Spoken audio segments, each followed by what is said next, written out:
Thumbelina.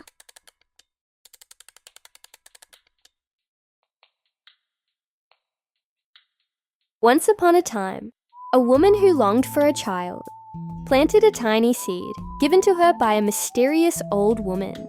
From the seed grew a brilliant flower, and nestled inside its golden petals was a girl no taller than a thumb. "I shall call you Thumbelina," the woman said, cradling her in her hand. Thumbelina lived happily in a walnut-shell cradle, drinking dew and riding on lily pads. One night, a greedy old toad spotted her through the window. "A perfect bride for my son," croaked the toad. Before Thumbelina could wake, the toad snatched her up and carried her to a murky pond. She placed Thumbelina on a lily pad in the middle of the water, grinning. "Stay here while I fetch my son." Thumbelina shivered. The pond was vast, and she had no way to escape. But soon, a school of curious fish swam beneath her. "She's too lovely to marry that toad," whispered one. With a few nibbles, they chewed the stem of the lily pad, setting it free. The current carried Thumbelina far, far away, until she reached the banks of a meadow.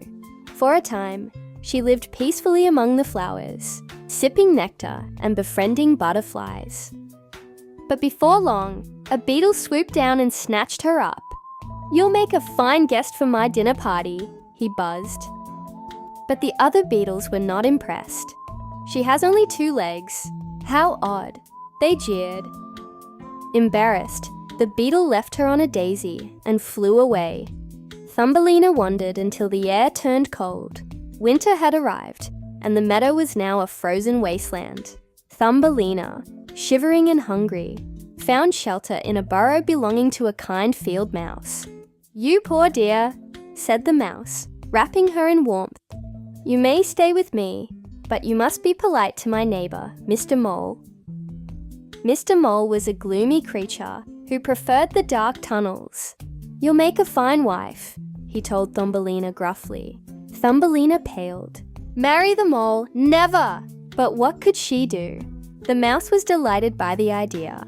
"A sensible choice. You'll never be cold again," she said. On the eve of the wedding, Thumbelina went to bid farewell to the world above. There, she found a tiny swallow, lying frozen in the snow. "You poor bird," she gasped, cupping her hands around him. "You mustn't die." She nursed him through the night, bringing warmth back to his wings. By dawn, the swallow stretched and fluttered. "Come with me," he urged. "Let's fly somewhere warm and bright." Thumbelina hesitated. Then, with a final glance at the dark tunnel below, she climbed onto the swallow's back. Together, they soared over fields, forests and oceans, until they reached a valley of golden flowers. The air shimmered with butterflies, and at the heart of the valley stood a tiny prince with wings. Thumbelina had never seen anything so wonderful. The prince took her hands and smiled. "Stay with us," he said. Thumbelina beamed. Here, at last, was her home. And so, she lived happily among the flowers, free as the wind, light as a petal, and with a heart as bright as the sun. Thank you for reading the story with me. Please subscribe Olivia's Storybook Corner for more fantastic stories. Bye-bye.